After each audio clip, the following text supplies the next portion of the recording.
옛날 혼인한 지 3개월 만에 과부가 된 사대부가의 며느리 이야기입니다.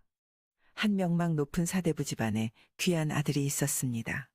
사대부가의 장손으로 귀하게 자란 아이는 어느덧 장성하여 혼인을 하게 되었지요.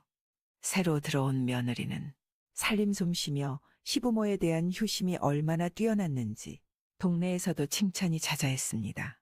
그런데 혼인한 지 3개월 만에 신랑은 말을 타다 떨어져 죽고 말았습니다. 하루아침에 청산과부가 된 며느리는 그때부터 문밖 출입을 일체 금하고 수절을 하며 지내게 되었죠.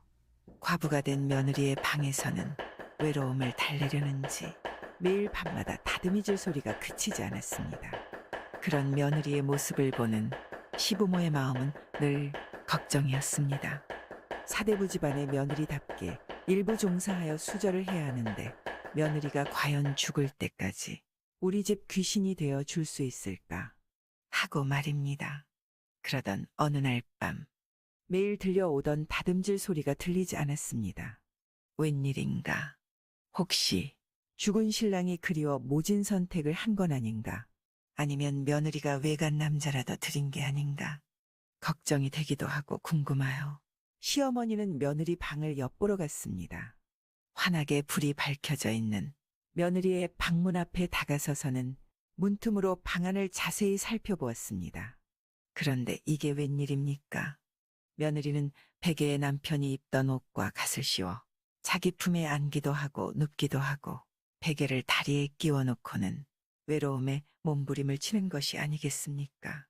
놀란 시어머니는 오죽이 남편이 그리우면 저렇게 베개로 허수아비를 만들어 품고 있을까 생각이 들었습니다.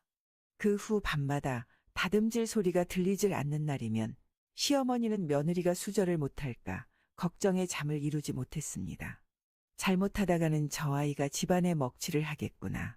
혼자 끙끙거리며 날로 수척해지는 모습을 본 시아버지가 걱정스레 물었습니다. 당신 요 사이에 얼굴색이 영 안 좋아 보이시는데 대체 무슨 일이라도 있소? 근심거리라도 생기셨소? 한참을 망설이다 시어머니는 요 며칠 있었던 일을 시아버지에게 털어놓기로 하고는 대감 우리 집은 망했소. 우리 집이 망하다니요?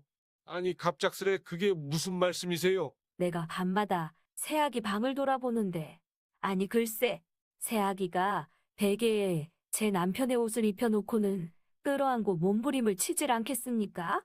허참, 그 아이가 그런 짓을 할 정도로 마음이 동해가지고 있으니 이제 우리 집 귀신이 되기는 다 틀린 것 같소이다. 도대체 이런 일이 그렇게 밤마다 다듬질 소리가 멈출 때마다 시부모는 걱정이 되어 잠을 이루지 못하고 수척해져만 갔습니다. 그러자 시어머니는 이렇게 살다가는 뭐가 해결이 안 되겠다 싶어 꾀를 내었습니다. 이렇게 매일 밤 집안 걱정을 한다고 뭐가 해결이 된답니까? 내게 좋은 방법이 있어요. 대체 그 좋은 방법이란 게 뭐요? 이제 우리 집 귀신이 되기는 틀렸으니 말 먹이고 소 먹이는 마부를 불러 돈을 쥐어주고는 데리고 가서 살라고 합시다. 그리고 가짜로 실체를 만들어 밤새 배를 앓다가 죽었다고 하면 되지 않겠습니까? 영도 다른 사람이 보지 못하게 대감이 직접 하시면 되지 않겠습니까? 시아버지는 부인이 하는 소리에 눈을 감고 한참을 주저하였습니다. 그리고는 부인 뜻대로 하시지요. 두 부부는 그렇게 하기로 결정하고는 비밀리에 마부를 불렀습니다. 내가 부탁할 말이 있는데 나의 청을 들어주겠나? 시아버지가 돈을 쥐어주며 제의를 하자 장가도 못 가고 말이나 몰던 처지의 마부는 달덩이 같은 새댁을 그것도 돈과 함께 준다고 하니 이 무슨 횡재이던가 하며 당장 그렇게 하지요. 살림미처는 내가 장만해 줄 테니 쥐도 새도 모르게 멀리 데리고 가서 잘 살아야 하네. 그리고 이 일을 발설하였다가는 자네 목이 달아날 것임을 명심하도록 하게. 걱정 마십시오. 여부가 있겠습니까? 시아버지는 신신당부하고 마부를 보냈습니다. 그리고는 그날 밤부터 시아버지는 며느리가 아프다면서 이 집 저 집을 돌아다니며 이 약을 구하러 다녔습니다. 며칠 동안을 그렇게 다니니 동네 사람들은 모두 며느리가 크게 아픈 것으로 믿게 되었습니다.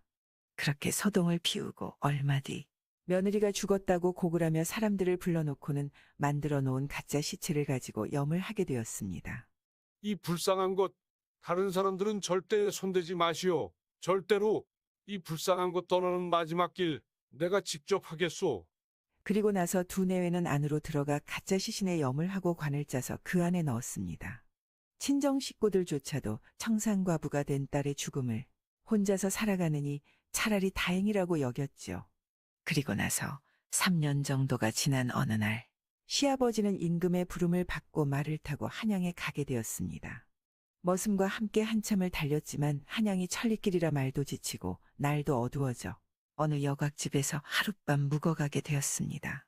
그런데 저녁 밥상을 받아 음식을 먹다 보니 희한하게도 자기 입맛에 꼭 맞는 것이 아니겠습니까? 그렇게 맛있게 밥은 먹고 있는데 낯익은 다듬질 소리가 밖에서 들려왔습니다. 방문을 열어 밖을 보니 그 옛날 자기의 며느리가 마루에 앉아 다듬이질을 하고 있는 것이었습니다. 놀란 시아버지는 같이 간 머슴이라도 볼까. 보찜을 얼른 싸 머슴을 데리고 여곽을 빠져나왔습니다. 그러다 결국 가슴이 사무쳤는지 말을 세우고는 지푸라기 하나를 집어들어 목구멍에 깊숙이 밀어넣고는 저녁 먹은 것을 모두 토해내고는 한없이 눈물만 흘립니다. 아들아, 내 오늘 오랜만에 며느리가 차려준 저녁 밥상을 받았느니라. 가슴에 너를 묻고 또 묻었지만 오늘만은 묻혀지지가 않는구나. 사대부가의 장부로서 참고 또 참았던 눈물이 참아지지 않는구나 하며 하염없이 울었습니다. 그 뒤 시아버지는 한양에 올라가 높은 벼슬길을 하였고 며느리는 며느리대로 마부와 함께 잘 살았다 합니다. 구독과 좋아요와 함께 오늘도 좋은 날 되세요.